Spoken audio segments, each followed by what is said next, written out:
నెల్లూరు నగరంలోని స్థానిక press club నందు జరిగిన విలేకరుల సమావేశంలో నవ్యాంధ్రప్రదేశ్ రజాకా సంక్షేమ సంఘం వ్యవస్థాపక అధ్యక్షుడు కణపూరు జగదీష్ మాట్లాడుతూ నెల్లూరు జిల్లా అధ్యక్షుడుగా హనుమంతరావు, నెల్లూరు జిల్లా మహిళా అధ్యక్షురాలుగా కృష్ణవేణి, నెల్లూరు జిల్లా జాయింట్ సెక్రటరీగా వేణు, నెల్లూరు రూరల్ అధ్యక్షులుగా చిరంజీవి నేడు ఎన్నిక చేశామని, త్వరలో మిగతా కార్యవర్గాన్ని అలాగే పట్టణ మండల స్థాయి కార్యవర్గాన్ని అతి త్వరలో ఏర్పాటు చేయనున్నట్లు తెలియజేశారు. గత ఎన్నికల సమయంలో చంద్రబాబు నాయుడు రజాకులకు చాలా వాగ్దానాలు చేశారని, వాటిని నెరవేర్చాలని డిమాండ్ చేశారు. ఈ కార్యక్రమంలో నవ్యాంధ్రప్రదేశ్ రజాకా సంక్షేమ సంఘం నాయకులు పాల్గొన్నారు. మీ పేరు చెప్పండి సార్.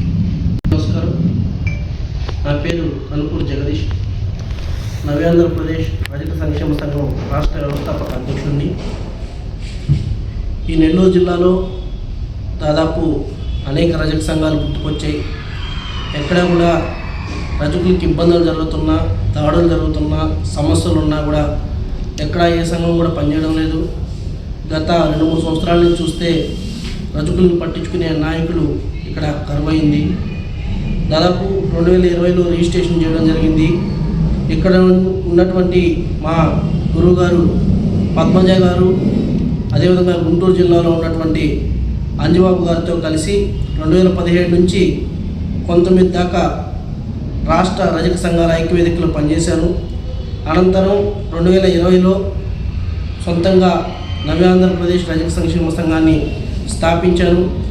ఈ యొక్క సంఘం దాదాపు నెల్లూరు జిల్లాలో అన్ని చోట్ల పనిచేస్తూ ఉంది. కానీ ఏ రోజు కూడా మీడియా ముందుకు వచ్చి బహిరంగంగా తెలిసింది లేదు. ఎందుకంటే గ్రామాల్లో మీడియా ఉండదు కాబట్టి ఎవరు కూడా గ్రామాల్లో తెలియజేయలేదు.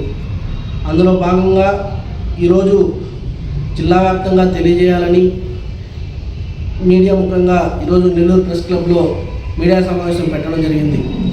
ఈ మీడియా సమావేశం ద్వారా నెల్లూరు జిల్లా వ్యాప్తంగా ఉన్న రజకులందరికీ తెలియజేయగా, నెల్లూరు జిల్లాలో ఉమ్మడి నెల్లూరు జిల్లా 46 మండలాల్లో ఎక్కడ ఏ రజకులకి ఏ సమస్య వచ్చినా నవ్యాంధ్రప్రదేశ్ రజక సంక్షేమ సంఘం ఖచ్చితంగా మీకు అండగా తోడుగా ఉంటుందని తెలియజేస్తా ఉన్నాం. ఈరోజు నెల్లూరు జిల్లా రజక సంక్షేమ సంఘం ద్వారా నూతన కమిటీని ఏర్పాటు చేస్తూ ఉన్నాం. నూతన కమిటీలో నెల్లూరు జిల్లా అధ్యక్షుడిగా హనుమంతరావు గారిని, అదేవిధంగా మహిళా అధ్యక్షురాలుగా అల్లూరు కృష్ణవేణి గారిని, నెల్లూరు జిల్లా సెక్రటరీగా బిట్రగుంటు వేణు గారిని, అదేవిధంగా నెల్లూరు జిల్లా నెల్లూరు రూరల్ నియోజకవర్గానికి చెరుకూరు చిరంజీవి గారిని నియమించాము.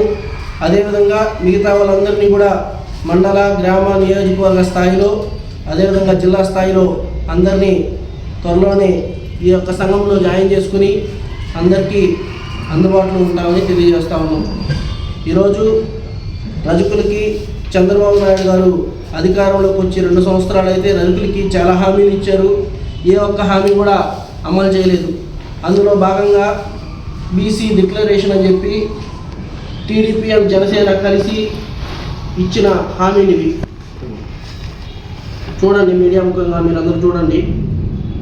ఈ రోజుకి చంద్రబాబు నాయుడు గారు ఈ విషయాల మీద ఎక్కడా కూడా నోరు మెదపడం లేదు. ఇచ్చారు అవన్నీ కూడా మీడియా ముఖంగా తెలియజేస్తున్నాను. రజకుల్లో అధికారంలోకి వచ్చిన వెంటనే రజకులను ఎస్సీ జాబితాలో చేర్చేందుకు కృషి అన్నాడు. ఎక్కడ జాయిన్ చేసావు? అసలు ఆ మాట గురించి ఇంతవరకు నోరు కూడా తెరవలేదే. ఏం పాపం చేశారు రజకులు? 25 లక్షల మంది రజకులు ఉన్న ఓట్ బ్యాంకులో ప్రతిసారి ఎలక్షన్లో 40 సంవత్సరాల నుంచి రాజకీయ అనుభవం ఉందంటున్నావు. అనేక సార్లు ముఖ్యమంత్రిగా చేసావు. ఈ రోజుకి రజకుల్ని పట్టించుకున్న దాఖలు ఎక్కడా కనిపించడం లేదు. అదేవిధంగా జీవో నెంబర్ 343 ప్రకారం రజకులకి చెరువులు, దోపిఘాట్ల కింద పూర్తి హక్కులు ఉన్నారు. ఇంతవరకు అలాంటివి ఎక్కడా జరగల. ఆ జీవో ఎక్కడైనా అధికారులకు ఇచ్చినా కూడా ఇది చెల్లుబాటు కావడం లేదు అంటున్నారు. అంటే చంద్రబాబు నాయుడు గవర్నమెంట్ వస్తే మాత్రం చెల్లుబాటు కావట్లేదు. జీవో నెంబర్ 27 ప్రకారం ప్రభుత్వ కార్యాలయంలో వాషర్మెన్ పోస్టులని రజకులకు భక్తి అన్నారు. ప్రభుత్వ కార్యాలయాల్లో చాలా చోట్ల అగ్రకులస్తులు ఈ యొక్క దోబి పోస్టులు చేసుకుంటూ మా వాళ్ళని కూలీకి పెట్టుకున్నారు. అంటే మా వాళ్ళు బానిసలుగా వాళ్ళ కింద బతకాలి తప్ప మా వాళ్ళు సొంతంగా వాళ్ళకంటూ దోబి పోస్టులు ఇచ్చి వాళ్ళని ముందుకు తీసుకొచ్చే ఆలోచన ఈ ప్రభుత్వాలకు లేదు.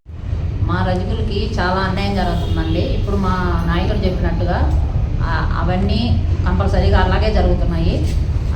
అలాగే అసలు ఒకరికి కూడా కొత్త రైస్ కార్డు ఇప్పుడు నాకు తెలిసిన కుటుంబంలోనే 3 ఉన్నారు. తల్లి, బిడ్డ, వాళ్ళ భార్యాభర్తలతో వాళ్ళకి తల్లి ఉంది, ఆయన తల్లి ఉంది.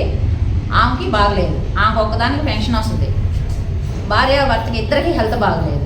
వాళ్ళు ఎలా బతకాలి? వాళ్ళకి కొత్తగా కార్డు, సపరేట్గా కార్డు ఉంటే ఇంకొక పెన్షన్ వస్తుంది అంటున్నారు. ఆ కార్డు కోసం వాళ్ళు సచివాలయం వెళ్తే ఎట్లాగా విడిగా రాదమ్మా ఒక మనిషికి అని చెప్తున్నారు.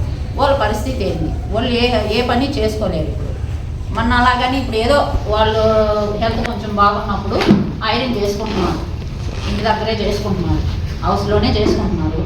మొన్న ఇది పెట్టారు, లోన్లు ఇస్తున్నారని చెప్పి, ఇస్త్రీ లోన్లు ఇస్తున్నారని చెప్పి వాళ్ళు పెట్టుకున్నారు, అప్లై చేసుకున్నారు. వాళ్ళకి 60 సంవత్సరాలు వచ్చారు, నీకు రాదని అంటే వాళ్ళు ఏం చేయాలి? 60 సంవత్సరాలు కూడా వాళ్ళు చేసుకుంటున్నారు కదా, పని బతకాలి కదా. 60 సంవత్సరాలు వస్తే తిండిరా వాళ్ళ పరిస్థితి ఏంది? వాళ్ళ పిల్లలు ఉంటే వాళ్ళ పాటికి వాళ్ళు పెళ్ళి లేకనే వెళ్ళిపోయారు.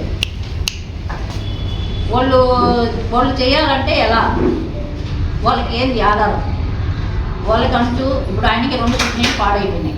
వాళ్ళ తల్లికి పెన్షన్ వస్తుందని అతనికి పెన్షన్ ఇకపోతే నీకు రాదయ్యా, మీ అమ్మకు వస్తుంది కదా నీకు రాదన్నారు. భార్యకి హెల్త్ బాగాలేదు, ఆమెకి ఎన్నెమ్మకి అరిగిపోయింది. నెలకొకసారి వాళ్ళు చెన్నైకి వెళ్ళి చూపించుకొని రావాలి. అలాంటి కుటుంబాలు చాలా ఉన్నాయి. అలాంటి వాళ్ళని గమనించి ఇట్లా ఏదో సచివాలయం స్టాఫే వచ్చి చూసి వాళ్ళు ఇది నిజమే కదా, ఇది చెప్పేది అబద్ధం కాదు కదా అనుకొని అలాంటి వాళ్ళకి సాయం చేయమని నేను కోరుకుంటున్నాను. అబద్ధం అయితే కాదు, నిజంగానే మీరు చూసి అధికారులు వచ్చి చూసి వాళ్ళకి సాయం చేయండి. అబద్ధంగా అంటే ఉన్నోడికే దోశ పెట్టడం తప్పితే లేనోడికి చేయమని నేను చెప్తున్నాను. ఉన్నోడికి ఎంతసేపు ఉన్నోడికే పెడుతున్నారు. ఇప్పుడు మా రజకుల్లో కూడా ఒక నాయకుడు ఉన్నాడు. ఆ నాయకుడు వాళ్ళకి చేయడం లేదు. ఎందుకు చేయడం లేదు? అదేందో మనస్పార్థలు. మా వాళ్ళలో కొంచెం మూర్ఖత్వం ఉంటుంది.